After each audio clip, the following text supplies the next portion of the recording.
Watch Shedeur Sanders against the first team. I am told by sources that it's a grade 2 hamstring injury. Is that correct? Yes. Well, grade 2 hammies, Chris, 4 to 6 weeks. Kind of takes Kenny Pickett out of the competition for now. We have eliminated one. Can I finally see my guy get some reps now?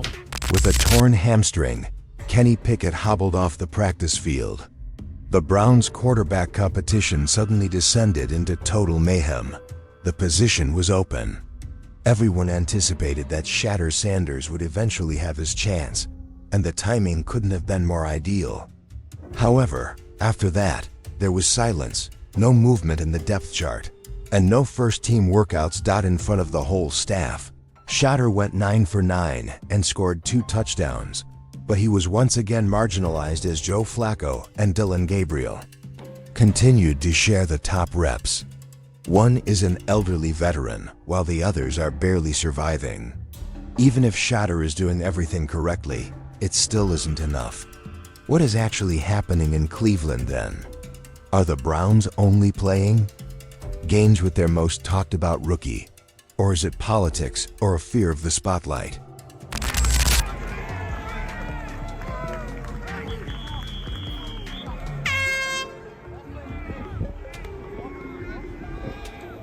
Because this isn't just about one camp battle anymore. It's about something deeper. And what happens next could change everything for Shedeur and maybe the Browns' future. It happened fast. One wrong step during routine drills, and Kenny Pickett was suddenly clutching the back of his leg. Trainers rushed in, practice stopped, and within hours, the Browns' quarterback room was flipped upside down. The official diagnosis: a grade 2 hamstring strain. Not season-ending, but serious enough to sideline him for 4 to 6 weeks. For a team still figuring out its QB identity, that's an eternity. And with picking out, all eyes naturally turn to the most intriguing player on the roster, Shador Sanders. After all, this was supposed to be his opening, the moment when talent would finally outweigh politics. Sanders had been showing flashes all camp, and with one major name out of the way. Are you going to treat your 5th-round draft pick like an indispensable 5th-round draft? Joel Flacco slid into first-team reps. Dillon Gabriel kept his spot in the mix, and Shedeur is still working with the 2s and 3s like nothing had changed. The door was wide open, but someone inside was clearly keeping it shut. And what Shedeur did next made that decision even harder to justify. While the Browns coaching staff kept Shedeur buried on the depth chart, he decided to speak the only way that matters in the NFL on the field. Day 5 of camp arrived with a mix of heat and pressure, and Shedeur, he lit it up. He went a perfect 9 for 9, threw 2 touchdowns, and didn't make a single mistake. Tight window throws, blitz recognition, smooth footwork. It was clinical. Even the defenders were left shaking their heads. Not just because of the throws, but because of who was throwing them. No other quarterback on the roster. Not Flacco, not Gabriel threw a touchdown that day. Not one. I think that Shedeur would look infinitely better than Dillon Gabriel with the first unit if he got the option. I agree. I want to say this as well. I'm looking forward to, you asked me how much I'm looking forward to this Brown season, 4 practices in to start the show, and I still am looking forward to it. A big thing that I'm looking forward to. And these weren't checkouts or garbage time tosses. These were legit scoring drives orchestrated with poise and precision. One red zone dart to a tight end. One back shoulder fade that looked straight out of a highlight reel. The crowd noticed. The players noticed, and even the media started buzzing. But once again, it didn't matter. The next day, reps stayed the same. Flacco with the ones, Gabriel sprinkled in, and Shedeur still on the outside looking in. And that's when the whispers started getting louder. You'd think a perfect day would earn at least one first-team rep, but for Shedeur Sanders, even perfection wasn't enough. Despite outperforming every quarterback on the roster, Shedeur was still stuck behind Joe Flacco, who's 39, barely mobile. and hasn't been a full-time starter since before Shador even entered college. And Dylan Gabriel, he's been inconsistent at best, yet still splitting reps with Flacco like it's a two-man race. Come preseason, I need to see Shedeur Sanders start a game, at least one.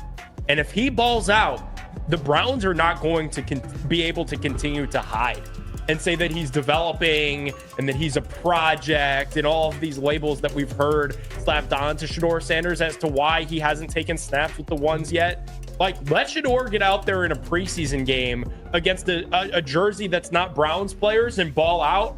The noise is going to get loud both locally and nationally, and they're not going to be able to ignore that, in my opinion. And I got to be honest with you, I do feel like that's a factor. So why is Shedeur being held back? That's the question Browns fans and even a few analysts started asking. Some speculated the coaching staff was playing it safe, afraid to stir controversy by giving a rookie a real shot. Others suggested there might be internal politics at play, a quiet message that Shador needs to wait his turn, no matter how good he looks. But here's the thing. NFL teams don't usually ignore momentum, especially when it's coming from a potential franchise quarterback. And yet, every time Shador shows out, the response is the same. Rex locked, role unchanged. Something doesn't add up. And it's what Shador did after getting snubbed again that really caught people's attention. Most young quarterbacks would have snapped. Some would have vented to the media. Others might have forced the issue or let frustration boil over in practice. But Shador, he didn't say a word. The Browns are, I'm going to tell you something right now, man. I am walking a line with this team you don't want to know. You don't want me. I am this close to... Rather, he arrived even earlier the following morning. Before the majority of the squad had even completed taping up, the first player on the field, wearing the helmet, was throwing routes to third-string receivers. Just work without any cameras or spotlights. Coaches took note. Several veterans agreed, including Amari Cooper, who was observed nodding to Shador during warm-ups in what appeared to be a silent gesture of respect. Shador put up another faultless drill that day, dominating the huddle, hitting every read, and once again outperforming Gabriel and Flacco. His message was evident behind the scenes, but there were still no headlines or changes in representatives. I'm not leaving, but you don't have to give me the job. No drama, no complaints, just unrelenting regularity. Difficult to ignore. Even while the Brown employees remained silent, it was obvious that something had changed in the building since fans were no longer the only ones spreading rumors about Shador. They had begun to emerge from the locker room. Initially, there was only quiet conversation as a few players made jokes about Shador preparing the defense during scout repetitions.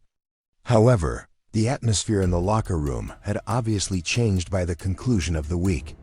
Veterans began to listen more intently. Some even started secretly pushing for him. Many offensive players, including talented position starters, feel Shador provides them the best chance to move the chains, according to those close to the squad. Furthermore, accuracy and arm strength are not the only factors. It all comes down to presence, confidence, and enthusiasm. He has a starter's gait. He already has that at factor, according to one source. The fact that some veterans have allegedly questioned coaches behind closed doors about why Shador isn't receiving more reps is even more revealing. According to one source, David New and Amari Cooper have both indicated a desire to jog with him more frequently. They perceive something genuine, not to belittle Flacco or Gabriel. Support of that nature doesn't just happen. Additionally, it generally doesn't take long for the front office to react once the locker room begins to coalesce around a rookie. However, there could be another reason why Shedeur is being held back behind the scenes. It appears to be a straightforward depth chart choice at first glance. Behind the scenes, there's a growing suspicion that this may be personal in nature. Protect the newbie, ease him in, and let the veterans fight it out. Shador's last name is one notion that is circulating. Shedeur is more than simply a gifted player. He is the son of Shedeur Sanders, one of the most controversial and vocal football players.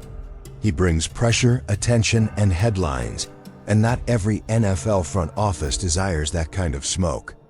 According to rumors, some people in the Browns organization believe Shador is a media distraction, and that allowing him to take over too soon will draw unneeded attention and perhaps jeopardize the culture they're attempting to establish. Others think it goes beyond that and is more political. That if his kid jumps ahead of the front office's intentions for Flacco or Gabriel, they don't want Diane to openly question the procedure. Though it's just conjecture, Shedor's invisible barrier seems too planned to be an accident.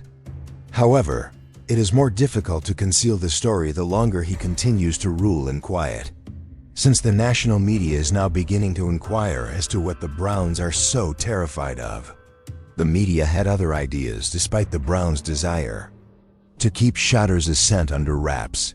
Following consecutive excellent sessions and growing rumors from the locker room, national media outlets eventually began to take notice. The awkward topic, "Why isn't Shedeur Sanders getting first-team reps?" was raised by NFL insiders. Even side-by-side statistics comparing Shador's camp numbers to Flacco and Gabriel were shown on certain broadcasts. And there was a noticeable change. Former athletes also added their voices. While some applauded the Browns for their caution, the majority accepted the justification. One analyst comment, "That kid would already be QB1 if his last name was Smith," went viral.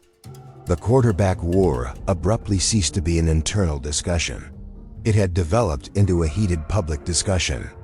For the sole purpose of watching Shador throw, reporters began to arrive at the camp. During social media open sessions, fans started shouting his name. Millions of people were watching videos of his perfect throws. The locker room, the supporters, and the national spotlight were suddenly all sources of pressure. And they became louder with each toss Shador made. Favoritism is not the issue at hand. It has nothing to do with headlines. It has to do with output. And Shedeur Sanders is doing a fantastic job of delivering it. You may limit a rookie's reps and bench him, but you can't ignore what the rest of the building witnesses. He remains composed under duress.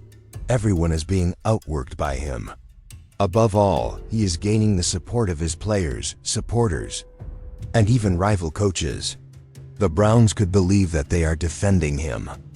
They could think they're staying secure, but they might be overlooking something more significant in the process.